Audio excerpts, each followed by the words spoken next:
السلام علیکم ورحمۃ اللہ وبرکاتہ۔ منہاج العابدین کا درس سماعت کریں۔ بسم اللہ الرحمن الرحیم۔ العقبۃ الاولی وہی عقبۃ العلم، پہلی گھاٹی یعنی ہذہ العقبۃ الاولی، یہ پہلی گھاٹی ہے 7 گھاٹیوں میں سے۔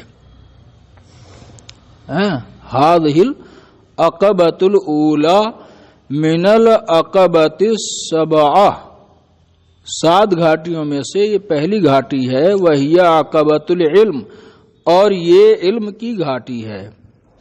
فاقول وباللہ التوفیق، تو میں کہتا ہوں اور توفیق اللہ ہی کی جانب سے ملتی ہے، ہر نیکی کی اور ہر عمل کی۔ یا طالب الخلاص والعبادہ علیک اولا وفقک اللہ بالعلم۔ خلاص کا معنی نجات، رہائی، چھٹکارا۔ اے نجات کے طالب اور اے عبادت کے طالب، اے طالب عبادت، اے طالب عبادت و نجات، علیک اولا بالعلم، تجھ پر لازم ہے پہلے علم حاصل کرنا۔ علیکہ اس میں فعل خود کے معنی میں، پہلے تو علم حاصل کر۔ وفقک اللہ، اللہ تبارک و تعالی تجھے اس کی توفیق عرضہ فرمائے۔ فإنہ القطب علیہ المدار، اس لیے کہ علم قطب ہے اور اسی پر سارا دار و مدار ہے۔ علم ہی جو ہے کیا ہے؟ قطب ہے اور مرکز و محور ہے، جمع اقطاب۔ علم ہی جو ہے اس راستے کا اور اس معاملے کا، یعنی اللہ تبارک و تعالی کی معرفت کے حصول کے لیے سب سے پہلا زینہ اور بنیادی چیز ہے نا، مرکز و محور کیا ہے؟ علم ہے۔ وعلیہ المدار، اور اسی پر سارے معاملات عبادات کا دار و مدار ہے۔ وَعْلَمْ أَنَّ الْعِلْمَ وَالْعِبَادَةَ جَوْهَرَانِ، جان لے کہ علم اور عبادت 2 جوہر ہیں۔ لِأَجْلِهِمَا كَانَ كُلُّ مَا تَرَى وَتَسْمَعُ مِن تَصْنِيفِ الْمُصَنِّفِينَ وَتَعْلِيمِ الْمُعَلِّمِينَ وَوَعْظِ الْوَاعِظِينَ وَنَذْرِ النَّاظِرِينَ۔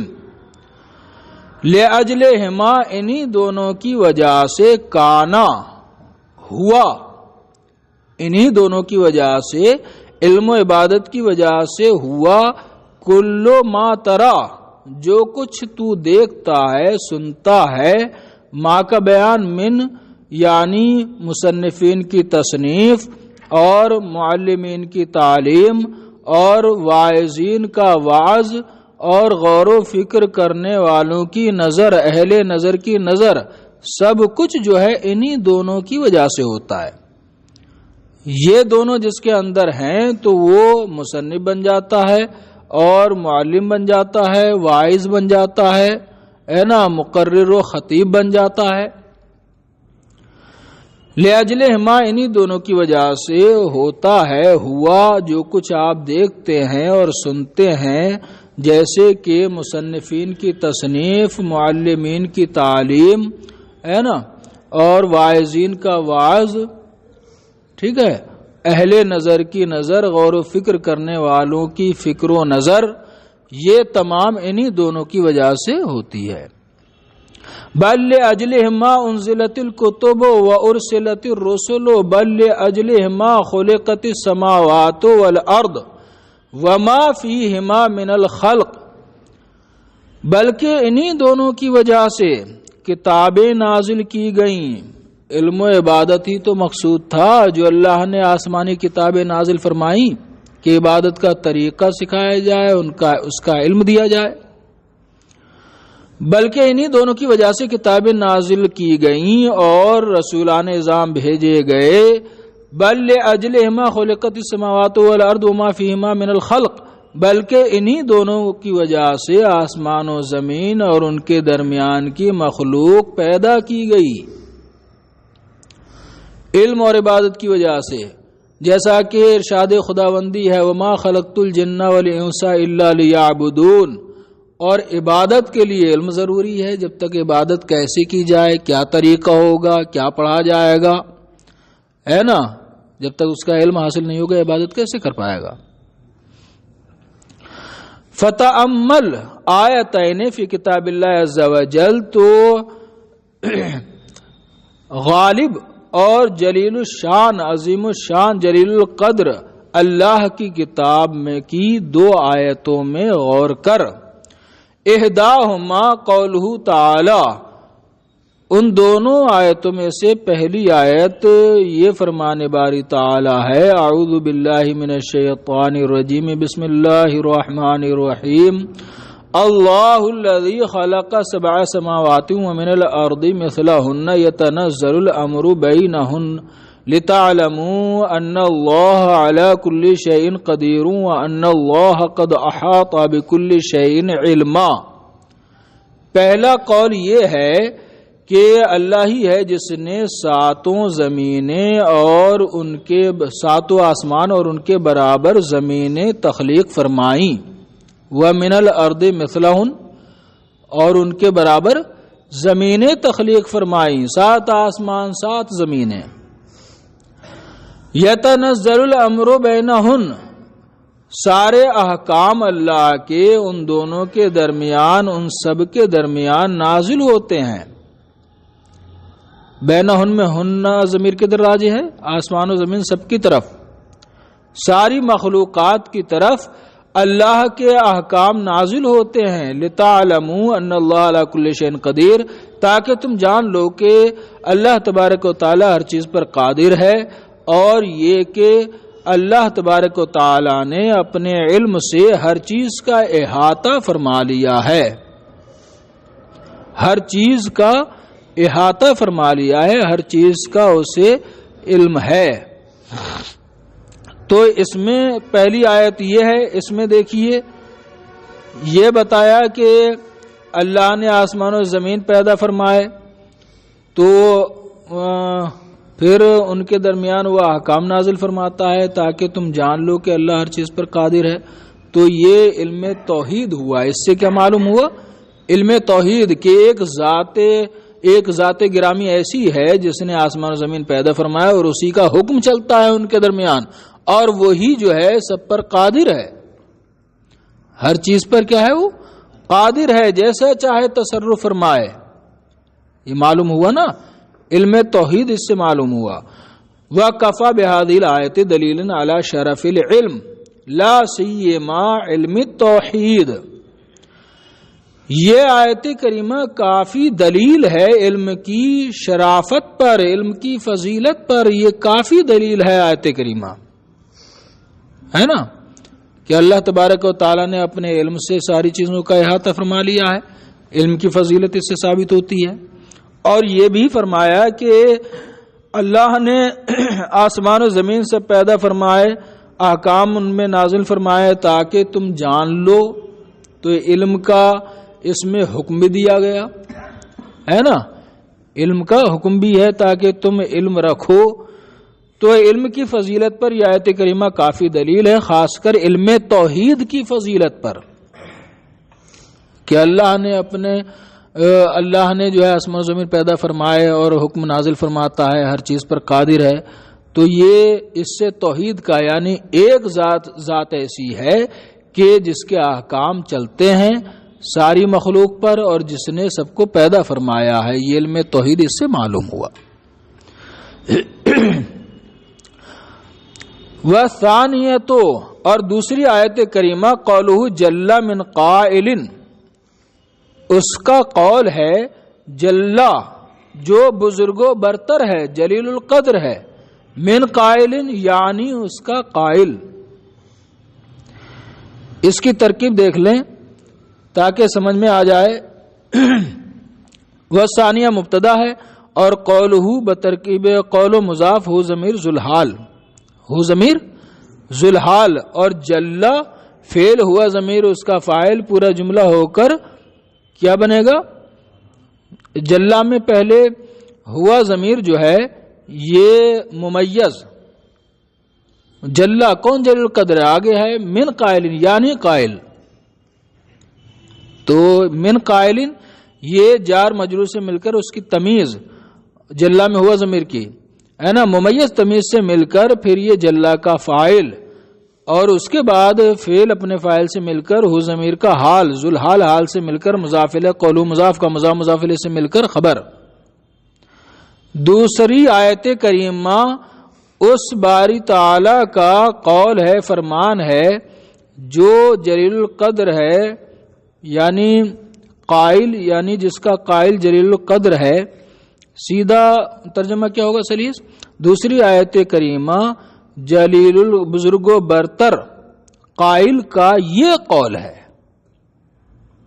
بزرگ و برتر قائل کا یہ قول ہے، وما خلقت الجن والانس الا لیعبدون، اور میں نے جنات اور انسانوں کو صرف اپنی عبادت کے لیے پیدا فرمایا،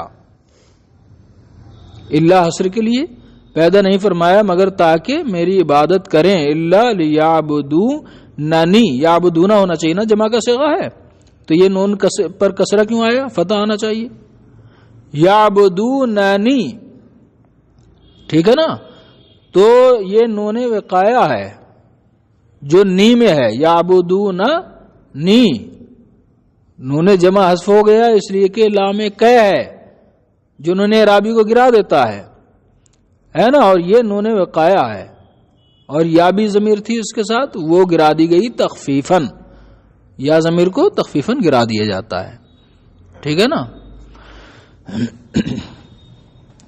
وَكَفَى بِهَذِهِ الْآيَةِ دَلِيلًا عَلَى شَرَفِ الْعِبَادَةِ وَلُزُومِ الْإِقْبَالِ عَلَيْهَا، اور یہ آیت کریمہ کافی دلیل ہے عبادت کی افضلیت پر، وَلُزُومِ الْإِقْبَالِ عَلَيْهَا، ہا ضمیر عبادت کی طرف راجع ہے، اور عبادت کی طرف متوجہ، عبادت کی طرف توجہ کے لازم ہونے پر، توجہ کے لازم ہونے پر، لازم کرنے پر، لزومی طور پر لزوماً توجہ کرنے پر یہ کافی دلیل ہے۔ فَأَعْظِمْ بِأَمْرَيْنِ هُمَا الْمَقْصُودُ مِنْ خَلْقِ الدَّارَيْنِ، تو کیا ہی عظیم ہے یہ دو معاملے، یہ دو امر، ما احسنہ ما فعلہ افل بھی پڑھا ہے نا فعل تعجب، تو فاعظم بامرین افل بھی فعل تعجب ہے، کیا ہی عظیم ہے یہ دو امر، ہما المقصود من خلق الدارین، کے جو دونوں جہان کی تخلیق سے مقصود ہیں، دنیا اور آخرت کی تخلیق سے جو مقصود ہیں، علم و عبادت، کیا ہی عظیم ہے یہ دو امر۔ فحق للعبد اللہ یشتغل الا بہما، تو بندے کے لیے یہ حق عائد ہوتا ہے کہ مشغول نہ ہو مگر انہی دونوں میں، صرف انہی دونوں میں مشغول ہو۔ ولا یتعب، تعب یتعب تھکنا، مشقت میں پڑنا، محنت کوشش جافشانی کرنا، اور وہ کوشش نہ کرے مگر انہی دونوں کے لیے۔ ولا ينظر الا فيهما، اور وہ غور و فکر نہ کرے، نظر نہ رکھے مگر انہی دونوں میں۔ فاعلم ان ما سواهما من الامور باطل لا خیر فيه، تو جان لے کہ ان دونوں کے علاوہ جو امور ہیں وہ باطل ہیں، بیکار ہیں، جن میں کوئی بھلائی نہیں۔ ولغو لا حاصل له، اور وہ بے فائدہ ہیں، عبث ہیں، جن کا کوئی نتیجہ نہیں۔ جتنے بھی امور ہیں علم و عبادت کے لیے، علم و عبادت کے علاوہ سب جو ہے وہ انسان کی حیات کا سبب بن سکتے ہیں، بس اس کے علاوہ جو اصل مقصود ہیں یہی دونوں چیزیں ہیں، وہ امور اصل مقصود نہیں ہیں، ٹھیک ہے نا۔ فَإِذَا عَلِمْتَ ذَلِكَ، تو جب آپ نے جان لیا، فَعَلَمْ أَنَّ الْعِلْمَ أَشْرَفُ الْجَوْهَرَيْنِ وَأَفْضَلُهُمَا، تو جان لیجئے کہ علم دونوں جوہروں میں سب سے افضل اور سب سے اشرف ہے۔ وَلِذَلِكَ قَالَ النَّبِيُّ صلی اللہ علیہ وسلم، اسی وجہ سے حضور اکرم نے ارشاد فرمایا، إِنَّ فَضْلَ الْعَالِمِ عَلَى الْعَابِدِ كَفَضْلِي عَلَى أَدْنَى رَجُلٍ مِّنْ أُمَّتِي، بے شک عالم کی فضیلت عابد پر ایسے ہی ہے، کاف تشبیہیہ، ایسے ہی ہے کفضلی، جیسے کہ میری فضیلت علی ادنا رجل من امتی، میری امت کے ادنا آدمی پر، جیسے میری فضیلت میری امت کے ادنا آدمی پر ہے، اس سے میں جتنا افضل ہوں اتنا ہی افضل عالم ہوتا ہے عابد سے جو جاہل ہو۔ وقال النبی صلی اللہ علیہ وسلم، اور حضور اکرم نے ارشاد فرمایا، نظرۃ الی العالم احب الی من عبادت سنۃ صیامھا وقیامھا، عالم کی طرف نظر کرنا، ایک بار نظر کرنا، نظرۃ النکرہ ہے نا، ایک بار عالم کی طرف دیکھنا میرے نزدیک مجھے محبوب ہے، مجھے زیادہ پسند ہے، من عبادت سنتن، ایک سال کی عبادت سے، صیامھا و قیامھا بدل الاستعمال ہے نا، ایک سال کی عبادت یعنی کہ اس کے روزوں سے اور اس کی نمازوں سے۔ وقال نبی صلی اللہ علیہ وسلم، اور حضور اقدس نے ارشاد فرمایا، الا ادلکم علی اشرف اہل الجنہ، کیا میں تمہیں جنت کے سب سے افضل لوگ نہ بتاؤں؟ الا اشرف اہل الجنہ، جنت کے افضل لوگ نہ بتاؤں جو اہل جنت میں افضل ہوں گے؟ قالوا، انہوں نے عرض کی، بلا یا رسول اللہ، کیوں نہیں اے اللہ کے رسول؟ فرمائیں، قالا، آپ نے ارشاد فرمایا، ہم علماء امتی، وہ میری امت کے علماء ہیں۔ فبان لک ان العلم اشرف جوہر من العبادہ، تو آپ کے لیے ظاہر ہو گیا کہ علم اشرف جوہر من العبادہ، زیادہ افضل جوہر ہے عبادت سے۔ بانا ابینو ظاہر ہونا، بانا ابینو ظاہر ہونا، تو آپ پر یہ واضح ہو گیا کہ علم جو ہے زیادہ افضل جوہر ہے عبادت سے۔ ولیکن لا بد للعبد من العبادت مع العلم، لیکن بندے کے لیے عبادت ضروری ہے علم کے ساتھ، بندے کے لیے علم کے ساتھ عبادت بھی ضروری ہے۔ وَإِلَّا كَانَ عِلْمُهُ هَبَاءً مَنْثُورًا، ورنہ اس کا علم کیا ہو جائے گا؟ ہباء منثورا، بے فائدہ چیز ہو جائے گی۔ ہباء منثورا، ہباء کا معنی کیا ہوتا ہے؟ وہ خس و خاشاک اور غبار جو اڑتے ہیں فضا کی طرف، اس کو کیا بولا جاتا ہے؟ ہبا بولا جاتا ہے۔ کبھی روشن دان سے اگر روشنی کمرے میں آتی ہو تو اس میں غور کیجئے گا، اس میں ذرات نظر آتے ہیں، وہی ہبا ہے۔ منصورہ بکھرے ہوئے ہے نا، پھیلے ہوئے، اڑتے ہوئے، تو وہ بے فائدہ ہوتے ہیں۔ ویسے ہی تیرا علم بھی کیا ہو جائے گا؟ اگر عمل نہ ہو تو علم کیا ہو جائے گا؟ ہبا منصورہ ہو جائے گا، بے فائدہ چیز ہو جائے گی، فضا میں پھیلے ہوئے ہے نا، ذرات ہو جائے گا تیرا علم، بے فائدہ۔ فإن العلم بمنزلۃ الشجرہ، اس لیے کہ علم درخت کی منزل میں ہے۔ والعبادۃ بمنزلۃ ثمرۃ من ثمراتها، اور عبادت اس کے پھلوں میں سے ایک پھل کی منزل میں ہے۔ فالشرف للشجرہ، تو فضیلت تو شجر کو حاصل ہوتی ہے۔ اذ ہی الاصل، اس لیے کہ وہ تو اصل اور جڑ ہے۔ لیکن الانتفاع یحصل بثمرتها، لیکن جڑ تھوڑی کھائے گا، اصل تو وہ ہے لیکن جڑ سے انتفاع تھوڑی ہوگا، فائدہ کس سے حاصل کرے گا؟ لیکن فائدہ اس کے پھل سے حاصل ہوتا ہے۔ فَإِذًا لَا بُدَّ لِلْعَبْدِ مِنَ الْعِبَادَةِ، تب تو جب یہ صورتحال ہے تب تو بندے کے لیے عبادت ضروری ہے۔ لِيَسْلَمَ لَهُ شَرَفُ الْعِلْمِ، تاکہ اس کے لیے علم کی فضیلت سلامت رہے، علم کی فضیلت اسے حاصل رہے، ورنہ علم تو سقراط بقراط بن گیا ہے نا، کیا فائدہ؟ علم کا پہاڑ بن گیا لیکن عبادت کی چوہیا بھی نہیں ہے۔ علم کس لیے ہوتا ہے؟ عبادت کے لیے ہوتا ہے۔ وَلَكِنْ لَا بُدَّ فَإِذًا لَا بُدَّ لِلْعَبْدِ مِنَ الْعِبَادَةِ، اس لیے کہ بندے کے لیے عبادت ضروری ہے، تب تو بندے کے لیے عبادت ضروری ہے۔ لِيَسْلَمَ لَهُ شَرَفُ الْعِلْمِ، تاکہ اس کے لیے علم کی فضیلت، علم کا شرف اسے اس کے لیے سلامت رہے. ولا بد ان یکون له من کلا الامرین حظ و نصیب، اور ضروری ہے ان یکون له کہ اس کے لیے ہوں من کلا الامرین دونوں امروں میں سے حظ و نصیب اس کے لیے ہو. حظ و نصیب یہ یکونا کا فاعل ہے، اسم ہے، اسم فعل ناقص کا، اور ضروری ہے کہ اس کے لیے دونوں امروں میں سے اس کے لیے حصہ اور نصیبہ ہو. عبادت اور علم دونوں سے ہی وہ اپنا حصہ حاصل کرے. حظ کی جمع حظوظ، نصیب کی جمع انصبہ. ولہذا قال الحسن البصری رحمہ اللہ، اسی وجہ سے حضرت حسن بصری نے فرمایا اطلبوا هذا العلم طلبا لا يضر بالعبادہ، یہ علم اس طرح طلب کرو کہ عبادت کو نقصان نہ پہنچائے. اتنا زیادہ علم طلب کر لیا، بہت تحقیق کے منزلوں سے گزر گیا، اور اس کے بعد جو ہے نا عبادت کر نہیں رہا ہے، تو اس علم سے تو عبادت کو نقصان پہنچ گیا. اس طرح علم اس طرح حاصل کرو کہ وہ عبادت کو نقصان نہ پہنچائے. وَطْلُبُوا هَذِهِ الْعِبَادَةَ طَلَبًا لَا يَضُرُّ بِالْعِلْمِ، اور اس عبادت کو اس طرح طلب کرو کہ وہ علم کو نقصان نہ پہنچائے. عبادت صحیح طور پر نہیں کرے گا، علم اس کا حاصل ہے، صحیح طور پر نہیں کیا تو اس عبادت نے علم کو نقصان پہنچایا. علم کے مطابق کہاں عبادت کی؟ علم میں تو یہ بتایا گیا کہ تعدیل ارکان واجب ہے، اور بڑی تیزی کے ساتھ جو ہے ارکان ادا کر رہا ہے، تو کہاں علم کے مطابق اس نے عبادت ادا کی ہے نا. وَلَمَّا اسْتَقَرَّ أَنَّهُ لَا بُدَّ لِلْعَبْدِ مِنْهُمَا جَمِيعًا، جب یہ بات ثابت ہو گئی کہ بندے کے لیے دونوں ہی ضروری ہیں، فَالْعِلْمُ أَوْلَىٰ بِالتَّقْدِيمِ لَا مُحَالَةَ، تو علم یقینی طور پر لا محالہ، جس میں کوئی استحالہ نہیں، یقینی طور پر، تو علم یقینی طور پر تقدیم کے زیادہ لائق ہے، مقدم کرنے کے زیادہ لائق ہے.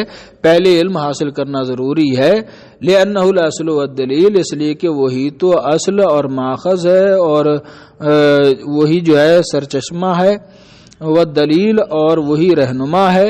وَلِذَلِكَ قال نبی صلی اللہ علیہ وسلم، اسی وجہ سے حضور اکرم نے ارشاد فرمایا العلم امام العمل، علم جو ہے وہ عمل کا امام ہے، مقتدا ہے، رہنما ہے. والعمل تابعہ، اور عمل اس کا تابع اور اس کے پیچھے چلنے والا پیروکار ہے.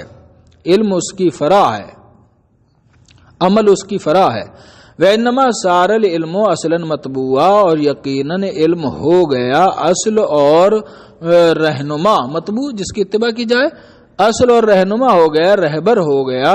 یلزمو کا تقدیم علی العبادہ لامرین، تو تجھ پر لازم ہے اس کو مقدم کرنا عبادت پر دو چیزوں کی وجہ سے. دو چیزوں کی وجہ سے اس کو مقدم کرنا عبادت پر کیا ہے؟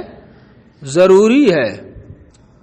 احدہما لتحصل لک العبادۃ وتسلما، ان میں سے ایک دو امر کی وجہ سے بتایا عبادت پر علم کو مقدم کرنا کیا ہے؟ ضروری ہے. دو چیزوں کی وجہ سے، ان میں سے ایک یہ ہے لتحصل لک العبادۃ وتسلما، تاکہ تجھے عبادت تیرے لیے حاصل ہو اور سلامت بھی رہے، حاصل ہو اور سلامت بھی رہے. ایک تو یہ عبادت ہو جاتی ہے لیکن سلامت نہیں رہتی ہے، فاسد ہو جاتی ہے، کمی ہو جاتی ہے. فَإِنَّكَ أَوَّلًا يَجِبُ عَلَيْكَ أَن تَعْرِفَ الْمَعْبُودَ ثُمَّ تَعْبُدَهُ. فَإِنَّكَ، اس لیے کہ اولاً یجب علیک، پہلے تجھ پر لازم ہے، ان تعرف المعبود، کہ تو معبود کی معرفت حاصل کرے. ثم تعبدہ، پھر تو اس کی عبادت کرے، پھر تو اس کی. اولاً یجب علیک ان تعرف المعبود، اسی ان پر عطف ہے ثم کا، ٹھیک ہے نا. ثم تعبدہ، پھر اس کی عبادت کرے. وَكَيْفَ تَعْبُدُ مَن لَّا تَعْرِفُ بِأَسْمَائِهِ وَصِفَاتِ ذَاتِهِ، اور کیسے تو عبادت کرے گا اس کی کہ جس کے اسماء سے اس کو جانتا نہیں، جس کو جانتا نہیں، یعنی اس کے اسماء سے، اس کے ناموں سے اور اس کی صفات ذاتیہ سے تو جانتا نہیں، جسے تو اس کی عبادت کیسے کرے گا؟ پہلے اس کی عظمت اور اس کی شان ہے نا، اس کی جلالت، اس کی کبریائی ہے نا، اسی طرح سے اس کا معبود ہونا، یہ تمام صفات اور اسما جانے گا، اس کا خالق ہونا ہے نا، اس کا رازق ہونا، یہ سب جانے گا، تبھی تو عبادت کے لیے تو آمادہ ہوگا کہ وہ واقعی مستحق عبادت ہے نا، وہ واقعی مستحق عبادت ہے، تبھی تو عبادت کے لیے آمادہ ہوگا۔ جب اس کے اسما نہیں جانے گا، اس کی صفات ذاتیہ نہیں جانے گا، اور اس کی اہمیت دل میں نہیں ہوگی، اس کی قدر نہیں ہوگی ہے نا، تو پھر کیسے عبادت کے لیے تو آمادہ ہو جائے گا؟ وَكَيْفَ تَعْبُدُ مَن لَّا تَعْرِفُ بِأَسْمَائِهِ وَصِفَاتِ ذَاتِهِ، کیسے تو اس کی عبادت کرے گا جسے نہیں جانتا اس کے اسماء سے اور اس کی صفات ذاتیہ سے، وَمَا يَجِبُ لَهُ، اور تو نہیں جانتا ما يَجِبُ لَهُ، کون سی چیزیں اس کے لیے واجب ہیں، وَمَا يَسْتَحِيلُ فِي نَعْتِهِ، اور اس کی صفت میں کون سی چیزیں محال ہیں، کون سی چیزیں اس کی صفت میں محال ہیں، کذب اس کی صفت میں محال ہے، یہ سب جاننا ضروری ہوگا نا، تبھی تو عبادت کرے گا۔ فَرُبَّمَا تَعْتَقِدُ فِيهِ وَفِي صِفَاتِهِ شَيْئًا، بسا اوقات ایسا ہوگا کہ تو اعتقاد رکھے گا اس کے بارے میں اور اس کی صفات کے بارے میں، شیئن کسی چیز کا اعتقاد رکھے گا، وَلِعِيَاذُ بِاللَّهِ، اور اس سے اللہ کی پناہ، مما یخالف الحق، ایسی چیزوں میں سے جو حق کے اور صدق کے مخالف ہوں گی۔ کبھی ایسا ہو جائے گا جب علم ہوگا نہیں، تو کبھی ایسا ہوگا کہ اس کے بارے میں، اس کی صفات کے بارے میں ایسی صفت کا اعتقاد رکھے گا کہ جو حق کے مخالف ہوگی۔ مما یخالف الحق، ان صفات میں سے شیئا مما یخالف الحق، بیچ میں والعیاذ باللہ جملہ معترضہ ہے نا، جو ایسی چیز کا اعتقاد رکھے گا مما یخالف الحق، جو صدق کے، واقع کے ہے نا، نفس الامر کے جو خلاف ہوگی۔ فتکون عبادتوں کا ہبا منصورا، تو تیری عبادت کیا ہو جائے گی؟ ہبا منصورا ہو جائے گی، بے فائدہ چیز ہو جائے گی، اکارت ہو جائے گی، برباد ہو جائے گی، ضائع ہو جائے گی۔ وقد شرحنا ما فی ذلک من الخطر العظیم فی بیان معنی سوء الخاتمۃ من کتاب الخوف من جملۃ کتب احیاء علوم الدین، اور ہم تشریح کر چکے ہیں ما فی ذلک من الخطر العظیم، اس کی ما فی ذلک جو اس میں ہے، کیا ہے؟ من الخطر العظیم، بیان اسی کا جو عظیم خطرہ اس بارے میں، اس میدان میں ہے، ہم اس کی تشریح کر چکے ہیں۔ کہاں کر چکے ہیں؟ فی بیان معنی سوء الخاتمۃ من کتاب الخوف من جملۃ کتب احیاء علوم الدین، احیاء العلوم کتاب، احیاء العلوم کی جملہ کتابوں میں سے، احیاء العلوم کی جملہ کتابوں میں سے کتاب الخوف کے سوء خاتمہ کے معنی کے بیان میں، تاب اضافت کے زیادہ آ رہا ہے، احیاء العلوم میں جو باب باندھے ہیں الگ الگ، تو ان کو کتاب الخوف ہے نا اس طرح سے باندھے ہیں، تو اسی کو بتا رہے ہیں کہ احیاء العلوم کی جملہ کتابوں کے، تمام کتابوں کے، جملہ کتابوں کے کتاب الخوف کے سوء خاتمہ کے معنی کے بیان میں ہم اس خطرے کو، عظیم خطرے کی ہم نے تشریح کر دی ہے، ہم کر چکے ہیں۔ ثم یجب علیک ان تعلم ما یلزمک فعلہ من الواجبات الشرعیہ، تو وہاں پر ہم نے تشریح کر دی ہے سوء خاتمہ، ایک تو حسن خاتمہ ہوتا ہے کہ ایمان پر آدمی جائے، اور ایک سوء خاتمہ ہوتا ہے، تو سوء خاتمہ کے بیان میں ہم نے تشریح کر دی ہے کہ بغیر علم کے عبادت کرنے کے کیا کیا خطرات ہیں، ہے نا، سوء خاتمہ کا بھی ڈر ہے۔ ثم یجب علیک ولن تعلم ما یلزمک فعلہ من الواجبات الشرعیۃ علی ما امرت بہ لتفعل ذلک، پھر تجھ پر لازم ہے کہ تو جانے اس چیز کو، ما یلزمک فعلہ، جس کا کرنا تجھ پر لازم ہے، من الواجبات شرعیہ، یعنی کہ واجبات شرعیہ، علی ما امرت بہ، اس کے مطابق جس طرح تجھے حکم دیا گیا ہے اس کا، لتفعل ذلک، تاکہ تو اس کو کرے، پہلے اس کو جانے گا جو واجبات شرعیہ کرنا ضروری ہے، پہلے ان کا علم حاصل کرے گا تبھی تو ان کو عمل میں لائے گا۔ وما يلزمك تركه في من المناهي لتترك ذلك۔ وما يلزمك، ما کا کس پر عطف ہے جناب؟ پیچھے والے ما پر، ما يلزمك فعله وما يلزمك تركه، ٹھیک ہے نا؟ تو یہیں سے ترجمہ لگے گا، پھر تجھ پر لازم ہے کہ تو جانے ان چیزوں کو جن واجبات شرعیہ کرنا تجھ پر لازم ہے، اس کے مطابق جیسے کہ تجھے حکم دیا گیا ہے، تاکہ تو ان کو کرے۔ وما الزمک، اور تجھ پر لازم ہے کہ تو جانے ان چیزوں کو جن کا ترک کرنا تجھ پر لازم ہے، من المناہی یعنی ممنوعات شرعیہ، ان ممنوعات شرعیہ کا ترک کرنا تجھ پر لازم ہے، اور تجھ پر لازم ہے کہ تو جانے ان چیزوں کو جن ممنوعات شرعیہ کا ترک کرنا تجھ پر لازم ہے، لتترک ذالک، تاکہ تو ان کو ترک کرے، ان سے اجتناب کرے۔ وَإِلَّا فَكَيْفَ تَقُومُ بِطَاعَاتٍ لَا تَعْرِفُهَا مَا هِيَ، ورنہ تو کیسے عبادت طاعت بندگی قائم کرے گا، کیسے بندگی انجام دے گا، لا تعرف، ایسی بندگی ایسی طاعتیں کیسے انجام دے گا کہ جن کو تو جانتا نہیں، ماہیا کہ وہ ہیں کیا، وکیف ہی اور کیسی ہیں، وکیف یجب ان تفعل اور کیسے ضروری ہے ان کو کیا جانا، ہے نا؟ یہ سب نہیں جانے گا تو کیسے تو ان طاعتوں کو بجا لائے گا۔ وَكَيْفَ تَجْتَنِبُ مَعَاصِی، اور کیسے تو نافرمانیوں سے بچے گا، ایسی نافرمانیوں سے، لا تعلم انہا معاصی، کہ تو جانتا ہی نہیں کہ وہ معاصی ہیں، تجھے معلوم ہی نہیں یہ کام گناہ ہے، یہ کام کرنا، اس کا علم ہی نہیں، تو اب کیسے بچے گا عمل میں اس سے؟ اسی وجہ سے جو جاہل ہوتے ہیں وہ بہت ساری ہے نا ایسی معصیت کر بیٹھتے ہیں جن کو وہ گناہ سمجھتے ہی نہیں، کیونکہ علم نہیں ہے اس کا۔ اسی وجہ سے علم کیا ہے؟ فرض ہے۔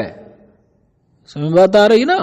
اپنی ضرورت بھر دین کا علم حاصل کرنا کہ اس میں جو ہے حلال و حرام جانے، سمجھ آئی، اور کون سی چیز جائز ہے کون سی چیز ناجائز ہے، یہ سب سیکھنا کیا ہے؟ ہر مسلمان پر فرض عین ہے۔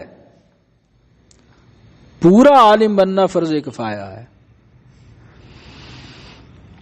حتی لا توقع نفسک فیہا، کہ کہیں اپنی جان کو ان میں نہ ڈال دے، ان گناہوں میں کہیں اپنی جان کو ان میں ڈال نہ دے۔